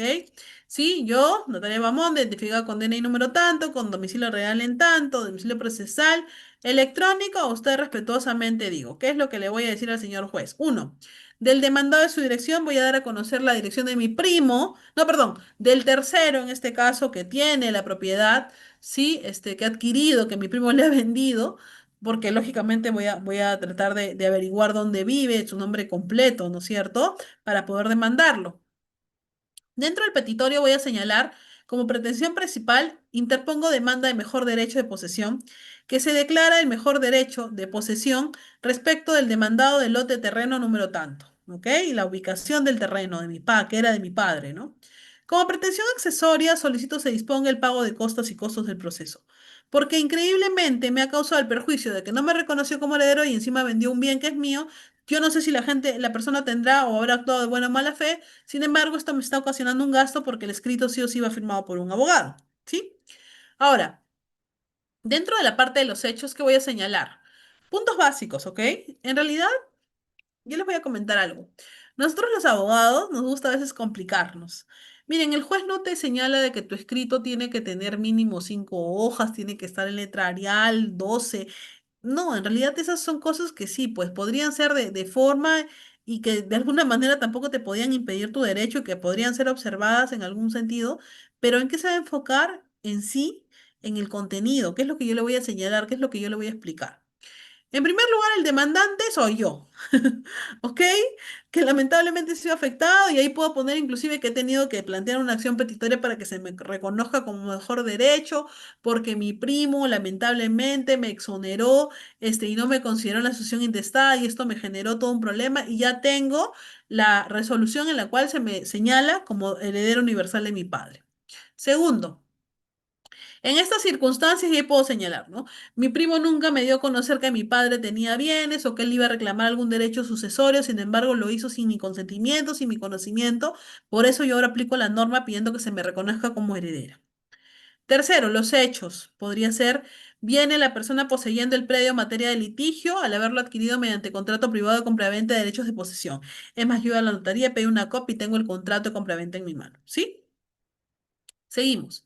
Y bueno, se han presentado mejoras desde la fecha y que habiéndose ausentado de su bien por razones de salud en el año tanto, su retorno me ha enterado que mi bien habría sido revertido por abandono, otorgándole tiempo después a los demandados la posesión del inmueble mediante constancia de posesión que finalmente fue declarada nula por una resolución de alcaldía. En mi caso, ¿ok? El artículo 921 del Código Civil indica, todo poseedor de muebles inscritos y de muebles puede utilizar las acciones posesorias y los interdictos. Si su posesión es más de un año, puede rechazar los interdictos que se promuevan con él. El 601 de nuestro Código Procesal Civil nos indica, la pretensión interdictal prescribe al año iniciado el hecho que fundamenta la demanda. Sin embargo, vencido el plazo, el demandante puede ejercer su derecho de la posesión en un proceso de conocimiento. Se sugiere realizar una imputación jurídica, esto es tipificar los fundamentos de hecho de los supuestos normativos de las normas antes señaladas. Yo puedo acreditar, puedo considerar más evidencia, no hay ningún problema, ¿ok? También sería posible alegar la jurisprudencia, por ejemplo, contenida en la casación 2566 de Ucayali, que la podrían ustedes recibir, justamente que habla sobre el mejor derecho a la posesión indicada en la parte introductoria de la petición de mi demanda, ¿sí? Por tratarse de una declaración por un mejor derecho de posesión no es cuantificable en dinero, salvo las costas y costos del proceso, los gastos que se me han generado, ¿no? Producto de este proceso. Como medios probatorios tengo el contrato privado de compraventa del derecho de posesión, que acredita la posesión del demandante. Tengo la constancia de posesión de la demandada con el objeto de acreditar. La resolución que en este caso deja sin efecto la posesión y otros medios de prueba que yo considere necesarios como declaraciones de parte, testigos, pericias, inspecciones judiciales, exhibiciones, informes, cotejos, fotografías, videos, etcétera. Todos los medios que yo puedo utilizar para poder, en este caso, plantear esta demanda de reivindicación. ¿Ok? Anexos, copia del DNI, contrato, posesión, resolución. Agregamos los documentos que consideramos necesarios. Por lo expuesto, pido usted admitir mi demanda. Primero, otro sí, si bien no es requisito de la presente demanda, se tramitará en la vía del proceso de conocimiento. ¿Sí? Ahora, punto importante. Dentro de estas dos que hemos expuesto de la acción petitoria y la reivindicatoria, en primer lugar vamos a señalar algo. La acción petitoria se dirige contra los coherederos, mientras que la reivindicatoria contra los terceros adquirientes, la persona que compró el bien, ¿ya? Segunda diferencia, el título que pone el demandante en la acción petitoria es que se me reconozca como heredero, mientras que en la reivindicatoria que adquiero yo, que busco yo, el dominio traslativo, ¿no es cierto? Que me devuelvan el bien que yo considero que es mío y que lamentablemente pues se lo dieron a otra persona. En tercer lugar, en la acción petitoria se tiende al reconocimiento del derecho hereditario, ¿ok? Siendo título universal, ¿por qué? Porque me corresponde heredar de mi padre, mientras que en la reivindicatoria ya recae sobre un tema en particular, porque lo que yo estoy buscando es que se me devuelva el bien. Hablamos ya del tema de material más que nada, ¿ok?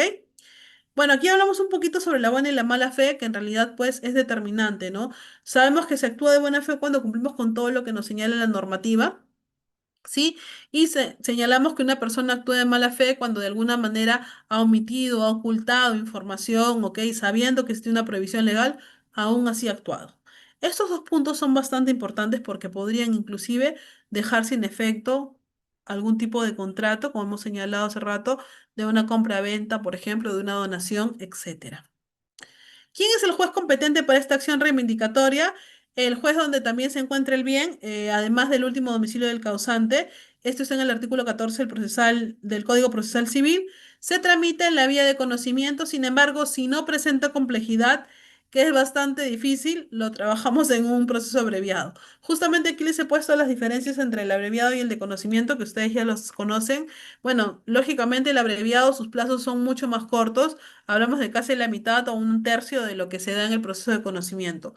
Pero les soy sincera, es bastante difícil que en un proceso de reivindicación, en una acción petitoria, no haya ningún tipo de inconveniente, porque como sabemos siempre va a haber una oposición, ¿no? El heredero que ha sido declarado como tal, es bastante difícil que diga, oye, sí, es la verdad, le tocaba heredar a mi prima y yo me quise aprovechar, ¿no? Es imposible que haga eso, ¿ok? Bueno, ya hemos declarado que la vía procedimental es a través, en este caso, ¿no? De un proceso de conocimiento, ¿sí? Y bueno, es bueno saber que en atención a la acción de petición de herencia y declaración de herederos se tramitan como vía de conocimiento. También esta acción corresponde a los jueces civiles, ya según lo señala en nuestro Código Civil. Y en materia sucesoria también es competencia del juez del lugar donde el causante subo su último domicilio, según lo indica el 663. ¿Sí? Listo. ¿Hasta ahí alguna pregunta o duda? Voy a leer preguntas referidas a la acción reivindicatoria, por favor. ¿Sí?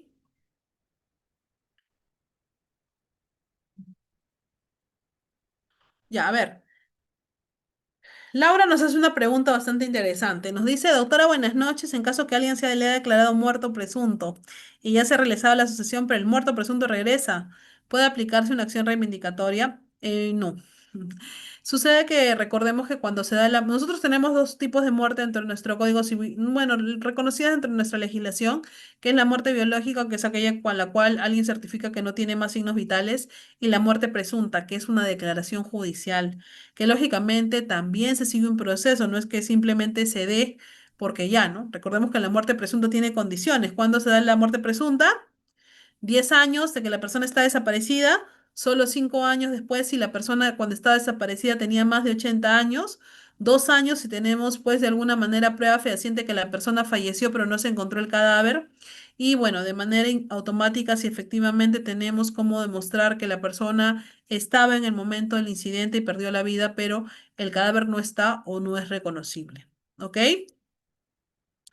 En la demanda, seguimos con Laura Manrique.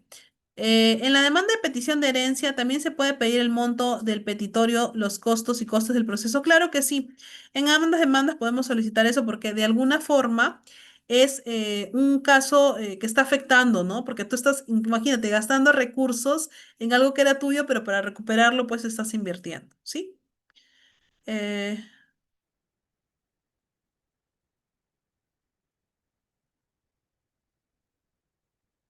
mm, A ver, Iván nos dice, si el bien inmueble que se transfirió a un heredero, que luego se le excluye por petición de herencia, vendió el inmueble el comprador de buena fe, ya no procede la acción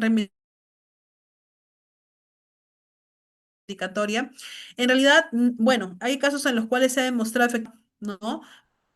Para que sea el heredero aparente el que proceda a la devolución del costo del bien, porque en realidad, pues, está siendo afectado el derecho de sucesión, ¿sí?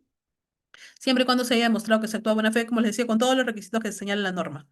Ah, ok. mm, Listo.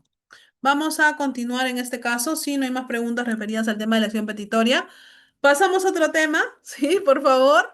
Tenemos al contrato de compraventa. De alguna manera, también hemos hablado hace rato de eso durante el tema de la sucesión. Inclusive hemos hablado sobre la ineficacia del acto jurídico, ¿no? Que es una figura en la cual podríamos demostrar que efectivamente se ha actuado de mala fe, no se ha cumplido con los requisitos de la norma. Hoy en día los contratos de compra-venta se celebran en una notaría, pero muchas personas optan por decir, no, en un juez de paz es válido o entre nosotros nomás lo firmamos, ¿no? Sin embargo, los documentos notariales son aquellos que se declaran como públicos y con fecha cierta, que tienen una total validez. ¿Sí?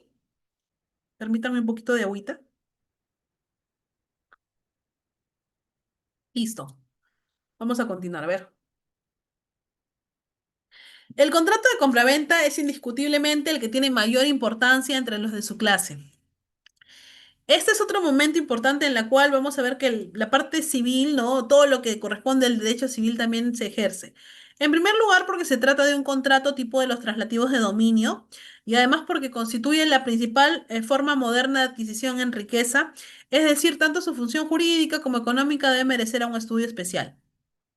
Como contrato tipo de los traslativos de dominio, aplicaremos sus reglas principales a la permuta, sufrirán modificaciones esenciales en la donación, también recurriremos a la compra-venta para explicar ciertas especialidades del mutuo, de la sociedad, la transacción y la renta vitalicia. De acuerdo al artículo 1529 de nuestro Código Civil, por la compraventa, el vendedor se obliga a transferir la propiedad de un bien al comprador y éste pagar su precio en dinero. Esta definición se contiene en este caso, está señalada en nuestro Código Civil, no nos la estamos inventando y es clara. Yo te doy mi propiedad y tú me das dinero a cambio. Ahora, en los últimos años también se ha vuelto bastante exigible algunas cosas o condiciones, ¿no? Antes era como que ya ese terreno yo pienso que vale 300 soles, ¿ah? Vamos a votar y me das los 300 soles. Hoy en día no, ¿qué te repiden como requisito una tasación, que haya una transferencia, ¿no? Efectuada, y no es que, uy, no, sí, me entregó la plata en mi casa, me la dio, no, pues tiene que acreditarse que se ha realizado de manera correcta, caso contrario podría aclararse sin efecto. Vamos a nosotros ver un poquito de un contrato de compraventa, ¿ok? Miren, tenemos en primer lugar este que se va a celebrar en un notario. Punto importante, ¿ya? Que es un error también bastante frecuente. Cuando nosotros celebremos contratos, aunque ustedes no lo crean, esta parte de acá es bastante importante. Estas rayitas que cierran espacios. ¿Por qué esto se hace para evitar que esto sea modificado? No es bueno en contratos, en realidad no es bueno en ningún tipo de documento dejar espacios en blanco, ¿sí? Bueno, entiendo yo que en la demanda no, pero por ejemplo en los contratos de compra-venta, ustedes van a ver que los notarios siempre cierran todos los espacios para evitar justamente que se adhieran, que se agreguen términos o frases o condiciones que ellos no han señalado cuando lo celebraron, cuando participaron de esta celebración, ¿sí? Vamos a empezar con lo siguiente, señor notario. Sírvase extender en su registro de escrituras públicas una donde conste el contrato de compraventa con reserva de propiedad, en este caso, que celebra en una parte A los datos de la persona como son su DNI, su estado civil, soltero y domicilio en tal lugar. A quien en lo sucesivo se le denominará el vendedor. Y de otra parte, B, identificado con DNI de estado civil soltero y con domicilio en tal lugar, a quien en lo sucesivo se denominará el comprador en los términos contenidos en las cláusulas siguientes. Doctor, ¿y qué sucede si yo no estoy soltero, estoy casado? Entonces, como compradores, vamos a considerar a las dos personas, porque recuerden que son una sociedad conyugal. ¿Ok? Primera cláusula. El vendedor es propietario del inmueble ubicado en tal lugar, provincia y departamento, el mismo que se encuentra inscrito en la partida electrónica de la propiedad mueble, de cuya área, linderos y medidas se hayan consignado en el referido documento registral. Doctora, pero si estamos hablando de un contrato de compra-ventas, ¿todavía se habla de la propiedad? Claro que sí, hasta que no se haya firmado el mismo, recordemos que el vendedor es el propietario de este inmueble, ¿sí?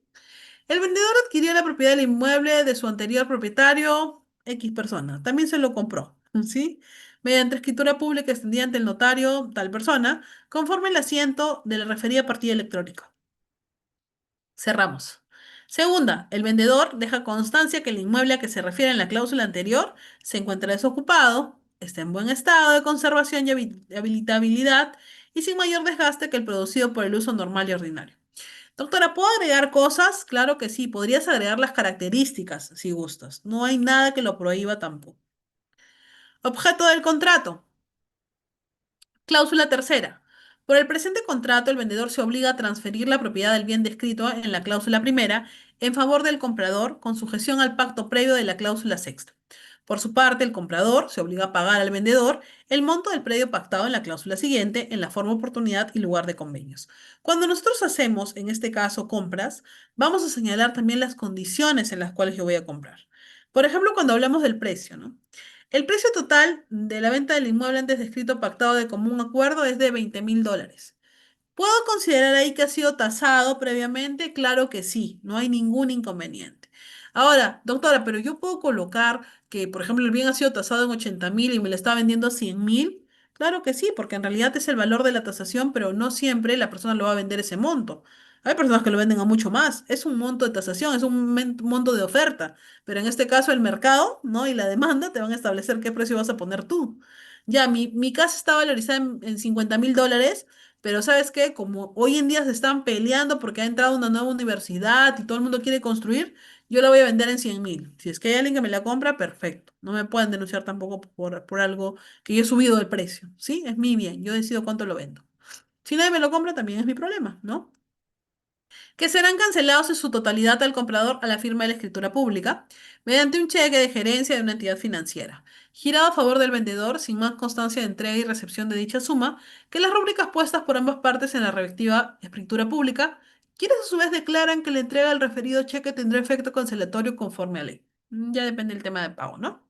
Quinta, ambas partes declaran que a la venta se realizará ad corpus y que existe la más justa y perfecta equivalencia entre el precio pactado y el valor real del inmueble en materia de la venta, y que si alguna diferencia hubiere más o menos en el que el momento que no se advierte, se hacen de ellos de mutua gracia y recíproca donación, renunciando desde ahora en forma expresa a toda acción o excepción que por error, dolo u otra causa, cualesquiera tienda a invalidar el contrato, así como los plazos para imponerlas, ¿ok? Si yo vendo la casa a más costo, ambos estamos de acuerdo. Yo no lo estoy obligando y él tampoco está diciendo que no va a querer firmar. Ahora, cuando nosotros hablamos en este caso del saneamiento de la ley, recordemos que es importante que los bienes que se van a proceder a vender tienen que estar lógicamente totalmente saneados, ¿ok? El vendedor declara que el bien objeto de la prestación de cargo se encuentra en este caso o al momento de celebrar el contrato libre de toda carga, ¿ok? ¿Qué más? De gravamen, derecho de garantía, ¿no es cierto? Este, ¿Qué más? Medida judicial o extrajudicial. ¿Qué quiere decir esto, no? Que yo no puedo, pues, en este caso, entregarle a una persona un bien que tenga deudas, que esté embargado, imposible, ¿no? Recordemos que inclusive nosotros, cuando de alguna manera vendemos un bien hoy en día que se te pide, paga el tema de arbitrios en la misma notaría, ¿no es cierto? Que esté libre de multas, inclusive en registros públicos, a veces cuando hay problemas de sucesiones, ¿sabes qué? Se plantea como medida cautelar que se levante una barrera para que no se pueda proceder a la compraventa del bien, inclusive cuando el bien está embargado, por ejemplo, ¿ok? Entonces, o está siendo parte como una garantía de algún préstamo fuerte, entonces se levanta esta barrerita y ya no permite la compraventa en el sistema. Medida judicial o extrajudicial y en general de todo acto, circunstancia que impida, prive o limite la libre disponibilidad y o el derecho a propiedad, posesión o el uso del bien. No obstante, el vendedor se obliga al saneamiento por evicción, que está señalado en el artículo 1495, ¿ok? Séptima. No obstante, la declaración del vendedor en la cláusula segunda del documento con relación al perfecto estado de conservación y tangibilidad del bien de la prestación a su cargo, se obliga al saneamiento por vicios ocultos o por hecho propio.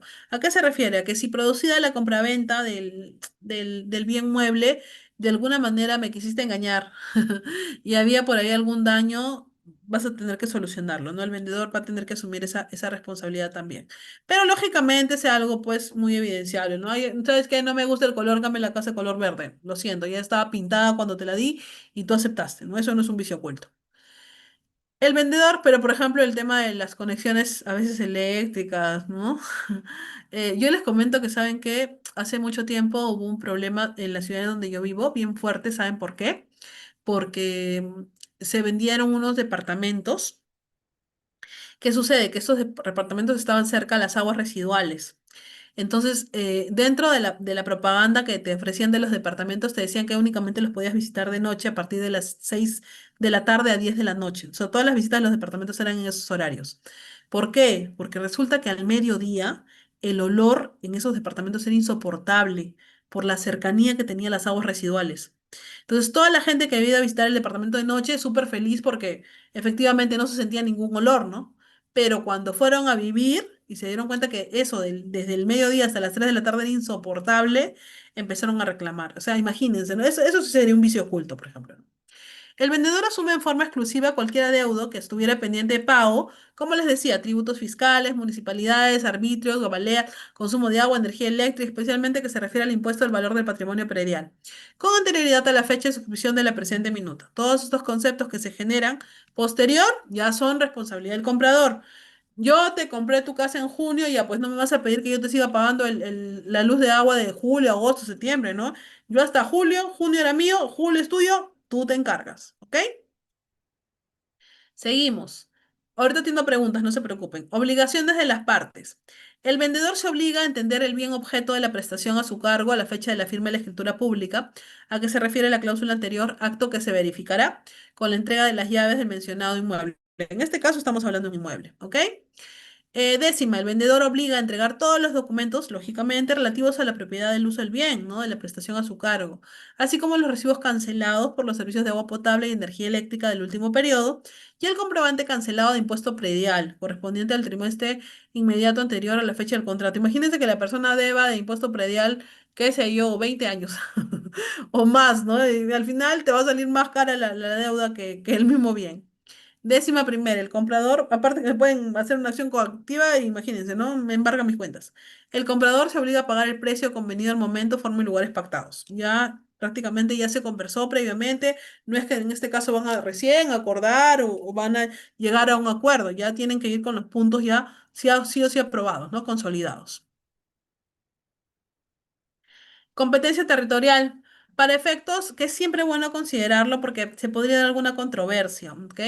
Décima segunda, para efectos de cualquier controversia que se genere con motivo de la celebración y ejecución del contrato, las partes se someten a la competencia territorial de los jueces y tribunales del lugar de donde se celebra el contrato.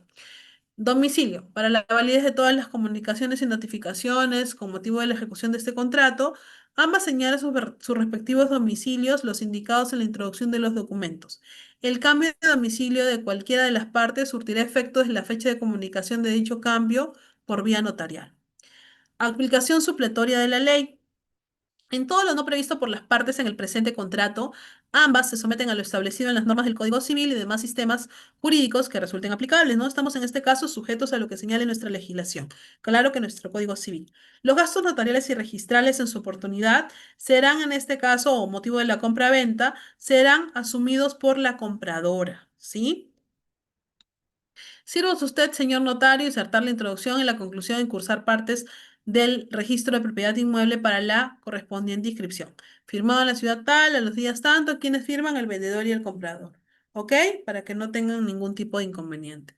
Ahora sí vamos con las preguntas por parte de los participantes, pero relacionadas al tema de la compraventa. Ya dejamos de lado la acción petitoria reivindicatoria, por favor. ¿Sí? Regresamos a la compraventa. Roberto nos pregunta qué significa la venta ad corpus. Ya, mira, en el tema del sector inmobiliario, del derecho inmobiliario, el ad corpus quiere decir que un bien se vende en su totalidad, ¿ok? No, no por extensión, es decir, yo no te voy a vender 20 metros a ti, 20 metros a ti, 20 metros a ti, estoy haciéndolo de forma general. Si el terreno es de 100 metros, pues los 100 metros totales te pertenecen a ti. En la totalidad del bien, la totalidad del cuerpo significa a la traducción. ¿Ok, Roberto? Ya te contesté. Juan, ¿qué pasaría si un bien lo venden a un precio ínfimo muy bajo de su costo? ¿Podría generarse o podría alguien argumentar la ineficacia del acto justamente porque se ha visto un favorecimiento, ¿no? Por eso es que hoy en día las notarías piden que tú presentes la tasación y lógicamente los profesionales que hacen tasaciones no es cualquier persona, están certificados, o sea, ellos realizan la tasación de acuerdo a la ubicación, a qué centros hay, si tiene pistas, si tiene vereda, si tiene ascensor, ¿no? Cuánto tiempo de construcción, cómo está el estado de la vivienda, o del espacio, etcétera. ¿Sí? Ahora, ¿quién paga esa tasación? Tal vez ustedes se preguntan, ¿y a quién se encarga de pagar esa tasación?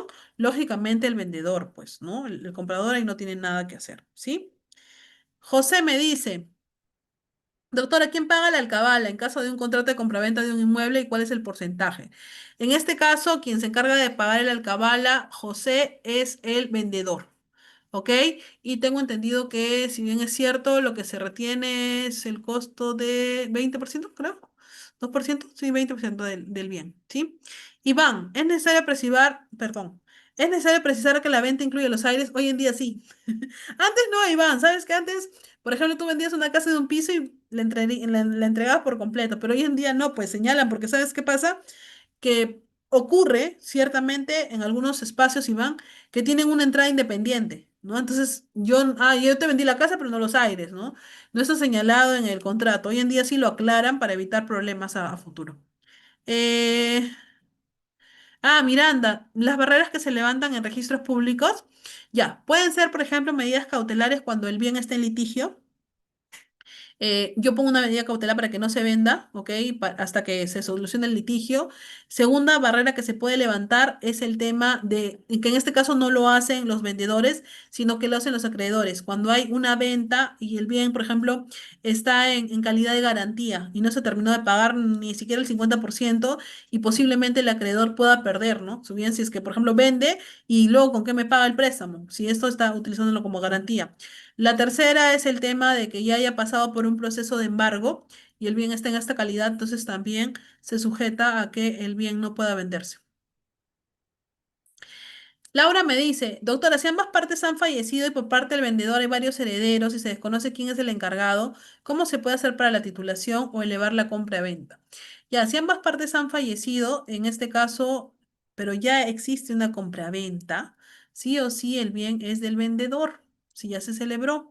¿Quiénes podrían solicitar en este caso derechos? Únicamente los herederos del vendedor, ¿sí? Pero si nosotros nos vamos a la figura Laura de la ineficacia del acto jurídico, entonces no vamos a poder producir la repartición del bien, porque ahí lo que yo estoy reclamando primero es deja sin efecto ese contrato y si lo dejo sin efecto se entiende que el bien se revierte. ¿A quién? Al comprador. Entonces ahí sí podrían actuar los herederos del comprador, ¿ok? Leslie, es un contrato de compra-venta. ¿Para qué te sales, viste? Bien, vamos a continuar. A ver, Dae me dice, doctora, ¿se puede solicitar la corrección de un contrato de compraventa? Hubo un error en la dirección de propiedad vendida, el contrato se realizó hace 5 años y recién se percataron del error.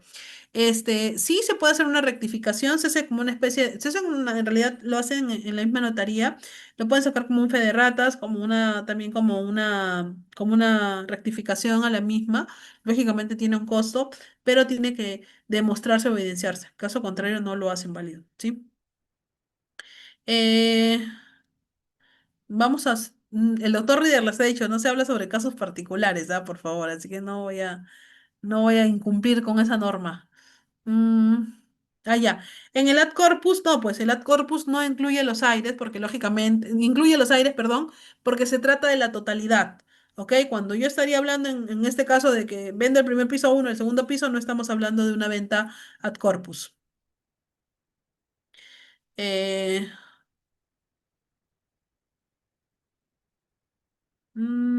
a ver, ¿qué dice? No te puede tramitar una minuta firmada con fecha anterior a escritura pública. No, no puede tramitarla Valeria. Valeria nos pregunta, se puede tramitar una minuta firmada con fecha anterior. De ninguna manera. Primero pasamos en este caso por el contrato de compraventa, ¿sí?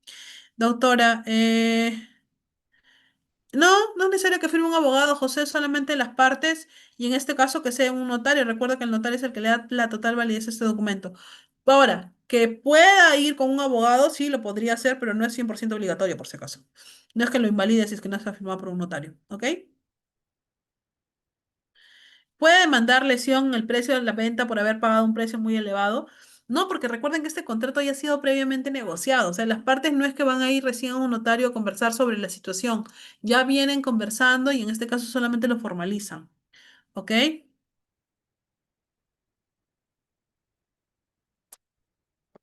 Eh, El que paga el notario, en este caso, bueno, en muchos de los casos en los el que se va a encargar de los pagos notariales es el comprador, José. Inclusive hoy en día para el tema de los créditos hipotecarios, ya, el crédito hipotecario solamente cubre el valor del bien, pero todos los gastos notariales en adelante, sí o sí los asume el comprador. ¿Ya? Listo. Vamos a seguir, chicos. Eh, Estoy pasando las preguntas que no están relacionadas al tema. Mm, Ya, voy a seguir. ¿Sí? Bien. Ya hemos pasado por la acción petitoria, por la acción reivindicatoria, hemos pasado por el contrato de compraventa y ahora tenemos el recurso de apelación. El recurso de apelación, de alguna forma, es un instrumento que no solamente se presenta en el ámbito civil, en el ámbito administrativo también es bastante utilizado. ¿Ok? Y resulta que este consiste básicamente en que no estoy de acuerdo con la decisión que se ha tomado. Considero que tengo un último derecho para poder, pues en este caso, hacer uso de mi derecho a apelar. ¿Sí? La apelación es un acto procesal de las partes, constituye en términos generales un medio de impugnación, en términos particulares es más importante el recurso ordinario, teniendo en fin la revisión por el órgano judicial. Se caracteriza porque está concebido para poder afectar a través de él autos o sentencias, resoluciones que contengan una decisión del juez originada por un análisis lógico, jurídico, un hecho, una norma aplicable, ¿no? A diferencia de los decretos que son solamente de aplicación regular de una norma procesal que impulsa, en este caso, el proceso. Otro rasgo de la apelación señalado en el artículo 664 es que es común a todos los medios impugnatorios que consisten en poder, ¿no? Interponer contra una resolución o parte de ella, no solamente contra todo. Ejemplo, esta frecuencia se da en el caso de resoluciones judiciales con más de una decisión judicial, porque sabemos que muchas veces estas resoluciones no tienen solamente una parte resolutiva, sino que tienen varias. Yo podría apelar contra una parte o necesariamente tengo que apelar contra todo, no necesariamente. Si yo considero necesario que solamente necesito apelar en contra de una parte, debo de señalarlo, ¿no? Aquí les pongo un ejemplo. Por ejemplo, la decisión es, en el primer punto, se declara fundada la demanda de reivindicación del bien inmueble ubicado en tal lugar. En consecuencia, que se cumpla la demandada con entregar dicho bien al demandante. En segundo lugar, infundada la demanda en el extremo que solicita el pago del resarcimiento, ¿ok? Porque solamente tendrías que pedir costos y costos, pero más no el tema de garantías, intereses, etcétera. Yo voy a apelar porque en mi condición de demandante formulo recurso impugnatorio de apelación contra el extremo del punto 2 que declara improcedente mi pretensión de pago. Yo considero que sí se me debe de resarcir esa parte. ¿Por qué? No estoy apelando a lo primero, porque en el primero me están dando la razón totalmente, me están diciendo, ok, vamos a proceder a la reivindicación, pero en el segundo indican de que no consideran necesario que a mí se me devuelva o se me resarza los daños que se me han causado. Y yo contra eso no estoy de acuerdo, entonces planteo mi recurso de apelación. Ahora, si bien es cierto, el artículo 364 del Código Procesal Civil establece que el recurso de apelación tiene por objeto que el órgano jurisdiccional superior examine a solicitud de parte o de un tercero legitimado la resolución que le produzca agravio o el propósito de que sea anulada total o parcialmente. ¿Sí? Entonces, de alguna manera, yo lo que estoy buscando es que una parte o la totalidad se deje sin efecto porque no estoy de acuerdo. Yo particularmente considero que se me está vulnerando un derecho. Ahora, en este cuadrito yo he querido reducir lo siguiente. Hablamos de una apelación de sentencia, una apelación de autos y una apelación de otros autos. En la apelación de sentencia, la apelación se interpone ante el juez. ¿Ok? Y la absolución de esta produce recién ante el juez. Es posible la alegación de hechos nuevos, se puede alegar hechos nuevos y ofrecer medios probatorios, tanto en el escrito en la apelación como en la absolución. Mientras que en la apelación de nautos, esta se da y se produce ante un juez, ¿no es cierto? No es posible alegar hechos nuevos, siempre debe realizarse a vista de causa. Y en la apelación de otros autos, la apelación y la absolución de esta se produce ante un juez. También se puede pedir en base a un cuaderno de apelación. Tan pronto el juez lo ingrese al cuaderno de apelación, el juez pues debe de comunicar a las partes los autos expedidos que están quedando en este caso resueltos. Vamos a ver justamente un recurso de apelación, ¿sí? Tenemos en la parte de la sumilla el secretario del expediente. Hace rato vi que alguien me dijo que explicara un poquito más. Esa parte que se considera como que la pequeña introducción que se da a un escrito. Básicamente señalamos un resumen de los hechos, nada más es como que la parte del asunto en un documento cuando nosotros lo vamos a requerir.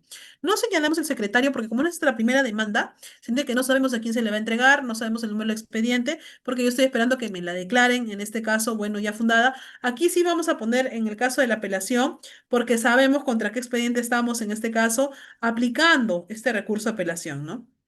Un cuaderno principal, el escrito número uno, por ejemplo, y la sumilla va a ser interpongo recurso de apelación contra qué. ¿Sí? Lo vamos a dirigir también al juez civil.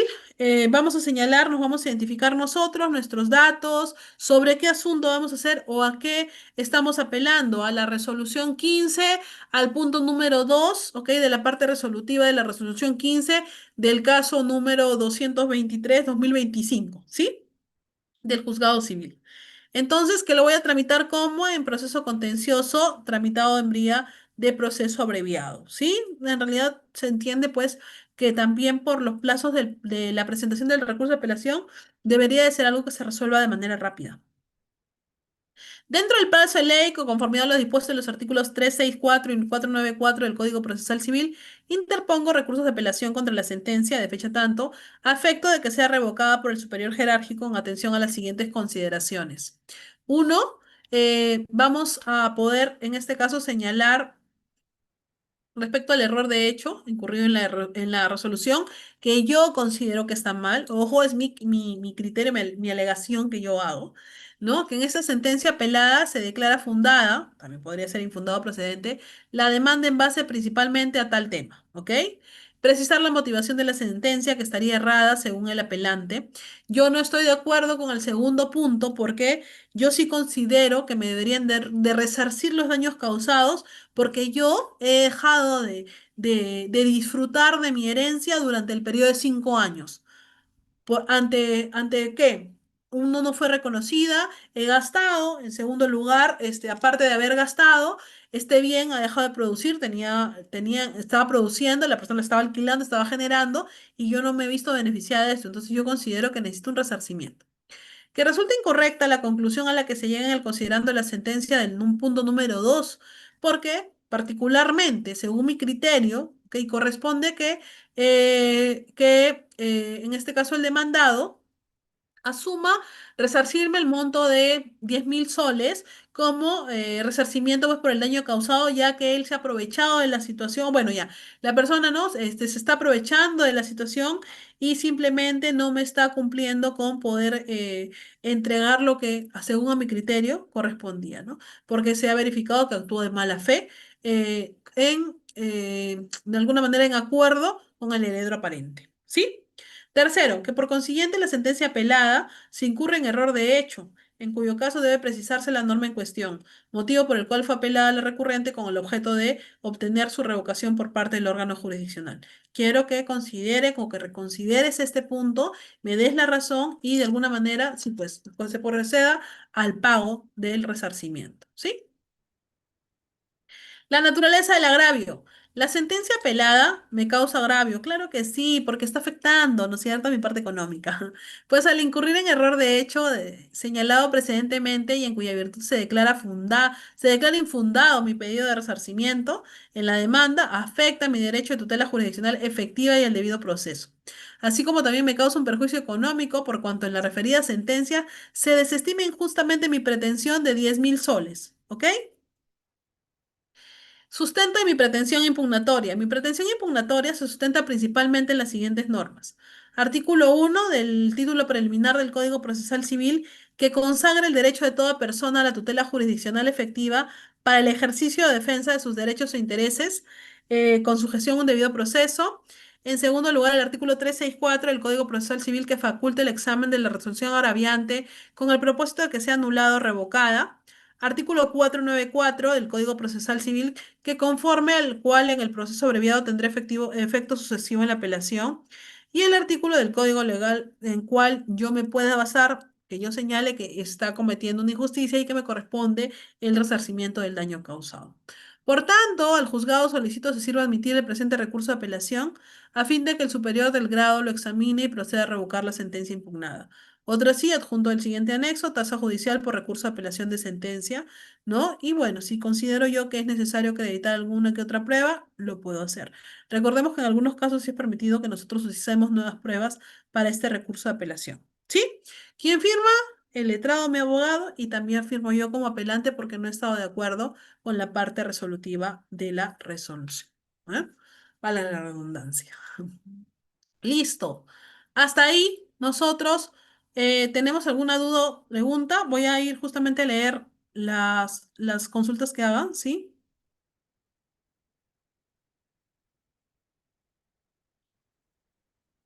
Sí, las tasas son diferentes, José Luis. El tema de los montos depende a qué estemos apelando, ¿no? Va a diferir. Eh, Hola Teresa, ¿cómo estás? Teresa, lo que sucede es que nosotros, bueno, en este caso, les estoy segura de que el doctor Reader ya está enviando el link para las personas que no se han inscrito, aún lo pueden hacer. Esto les permite tener acceso al material, a la grabación de la clase de manera total y en este caso también pues bueno, al material y al certificado, ¿no? Y las personas que se han inscrito no los voy a mandar por WhatsApp, sino que se les sube al aula virtual para que ustedes puedan hacer uso de esas plantillas, ¿no? De estos documentos que se están enseñando el día de hoy. Así que si quieren inscribirse, ahí nos van a mandar seguro ahorita el link para poder nosotros ahí darle link a la, al enlace que nos envían y nos van a atender encantadísimos para poder brindar todos los beneficios que nos da, en este caso, Udeapolis, a las personas que se han inscrito en el curso del día de hoy. Y ya para finalizar, vamos a hablar sobre la identificación brevemente de los errores frecuentes que se dan en los escritos de materia civil. En primer lugar, vamos a considerar errores de redacción y omisiones, ¿ok? Es importante que nosotros tratemos de siempre en la parte civil argumentar, ¿ok? Argumentar los hechos, evidenciarlos de manera ordenada para evitar, pues, en este caso, la confusión o el desorden, ¿sí? En segundo lugar, también es importante que nosotros siempre demos a conocer si, por ejemplo, se da alguna rectificación, alguna corrección de algún error, de alguna acta, ¿ok? Eso es bastante importante, al menos en el tema de la materia civil. Además de la falta de negociación, no debemos de negociar los términos de un contrato antes de firmarlos, puede llevar a condiciones injustas e inadecuadas. ¿Se acuerdan que ustedes me hablaban y me decían, ¿y qué pasa si yo luego me doy cuenta que me has cobrado de más? Bueno, en este caso, ¿qué faltó? La negociación, ¿no? Cuando yo ya voy a la notaría, yo ya debería de ir con una idea de cuánto es lo que yo voy a pagar, cuánto es lo que cuesta. Es más, tanto la parte compradora como la vendedora deben de dar a conocer todas sus dudas, sus consultas antes de que esto ya se formalice. Recordemos que ya en el notario es como que nosotros vamos simplemente para firmar, bueno, previamente escuchar, ¿no? Siempre es importante que se lea el contrato antes de la firma, ¿ok? Porque recuerden que una vez que ustedes lo firmen, ¿qué hacemos? La otra parte va a decir, pero ojo, estaba ahí el documento, tú lo leíste, no leíste las letras chiquitas, pero firmaste, ¿no? Entonces, constantemente el tema de las letras chiquitas es bastante importante considerar, ¿sí? Errores ortográficos, bueno, sabemos que hoy en día la computadora y la IA pues nos ofrece un abanico de redacción, pero siempre es cuando darle siempre es importante darle una revisión a los documentos, o sea, no permitamos que sea la computadora la que únicamente nos genere. Hoy en día hasta por audio podemos tipear documentos, ¿no? Pero de alguna forma siempre es importante revisarlo porque cuando nosotros dictamos, la máquina no pone puntos, no pone comas, ¿no? Y son pausas que a veces se consideran necesarias porque al momento de leerlas yo las entiendo mejor. Recordemos que nuestras demandas, nuestros contratos, nuestros escritos, nuestros recursos de apelación van a ser revisados por personas que ya conocen el tema y que si nosotros no los narramos de manera correcta, no lo van a considerar como una prueba evidenciable y posiblemente podríamos ser perjudicados. Además de errores sustanciales como el cambio de nombre, de apellido, que se maneja mediante una escritura pública o un proceso judicial. Se los mencioné en la parte de la acción petitoria, en la acción reivindicatoria y todo lo que corresponde al derecho de sucesiones, tenemos que tener bastante cuidado. Mi apellido es Bamonde. ¿Y qué pasa si, por ejemplo, yo argumento, solicito una acción petitoria de un reconocimiento y mi papá, su apellido Bamonde no es con B, sino con V? ¿Y qué me va a decir el juez? Oye, pero no es igual tu apellido, ¿no? Pero sin embargo, si yo acredito mi rectificación o mi proceso que yo he hecho para el cambio, en este caso de la letra, y que se pueda autorizar en la partida, ya lo tengo y también lo anexo como una prueba, voy a poder demostrar que efectivamente sí es mi papá, pues no la persona de la cual yo estoy solicitando que se lleve a cabo este derecho de sucesiones. Entonces, tenemos que tener bastante cuidado en estas cositas que a veces parecen insignificantes, pero que nos podrían hacer que nosotros podamos pues perder esto a nuestro favor, ¿sí? Al menos en el derecho de sesiones es bastante importante tener cuidado con todas las pruebas que se presenten. Recuerden que siempre es importante el acta de defunción. ¿Por qué? Ya el causante no tiene DNI, el DNI se queda sin efecto automáticamente con la emisión del acta. Entonces, de alguna manera, ¿cómo yo acredito que era mi papá, sus nombres completos, sus nombres correctos? Con el acta de función, ¿sí? Ahora, hay muchas personas que, por ejemplo, se genera el certificado de función y no tramitan el acta. Es función. Hoy en día es un poquito más fácil porque en realidad las mismas funerarias se encargan de hacer el trámite, ¿ya? Te dicen, yo te tramito el acta de función, ¿no? Porque ellos con el certificado empiezan a actuar. Pero no les dejemos todo a ellos nada más porque a veces hay errores que se pueden dar en el sistema y luego vamos a cargar nosotros con esos errores, ¿ok? Y bueno, ya eso es todo por mi parte. Ha sido un gusto compartir con ustedes el día de hoy. Como les había prometido, se ha dejado una ventana de más o menos 15 minutos para poder atender cualquier duda o consulta que ustedes tengan.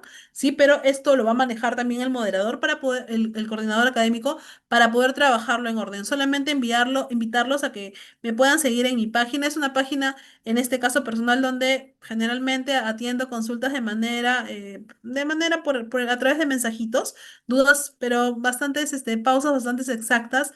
Los puedo ayudar por ahí con algún tipo de pregunta que tengan o duda al respecto. Si es una página nueva, porque la otra tuve un poquito de problemas. Y agradecer a Dudapolis por la invitación el día de hoy para el dictado del presente curso. Espero que haya sido de su agrado.